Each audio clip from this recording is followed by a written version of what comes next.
daawadayaal sida arkaysaan waxaa barbarkayga taagan wasiirka cusub ee wasaaradda waxbarashada oo maalnimadii shalay tola ahayd u magacaabay madaxweynaha Soomaaliland Mudane Muuse Biixi Cabdi wasiirka waxaanu si kadis ugu kulannay afaafka madaxtooyada Soomaaliland bal wasiirku horreyn waxaad nooga warbixisaa dareenkaaga ku aadan xilka madaxweynuhu ku magacaabay marka ugu horreysay Ilaahay baa mahad leh marka labaadna waxaan u mahadnaqayaa madaxweynaha Soomaaliland Mudane Muuse Biixi Cabdi oo xilkan ii igmaday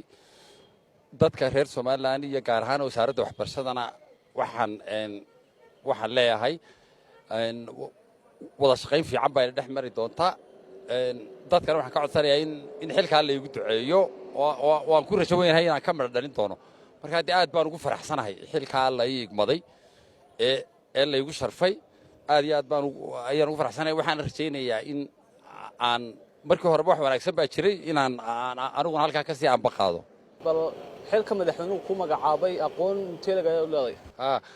niyo kolay dadku aqoon way wada leeyihiin wasaaradii waxbarashada way meesha la ii magacaabay way dad khubaro oo mutacalimiin ka buuxaan halkii tacliintaba soo saareysay macallimiintaydu joogaan dadkan isku kalaaska ahayn ama isku mar wada dhigana joogaan kuwaanu macallinkaana joogaan laakiin su'aasha si aad gaarka ii weydiisay horta jaamacadda digriga koowaad ama shahaadadii koowaad aan ka qaatay kulliyadii waxbarashada la foole macallin bay ahayd intaa wixii ka dambeeyayna macallin baan ku shaqeeyey meelo badan ilaa dugsi hoose dhexe sare jaamacad waan ka noqday macallin ilaa iyo waxbarasho dadban Somaliland Soomaaliyadii 91kii maxaan ku dhahaa ka hor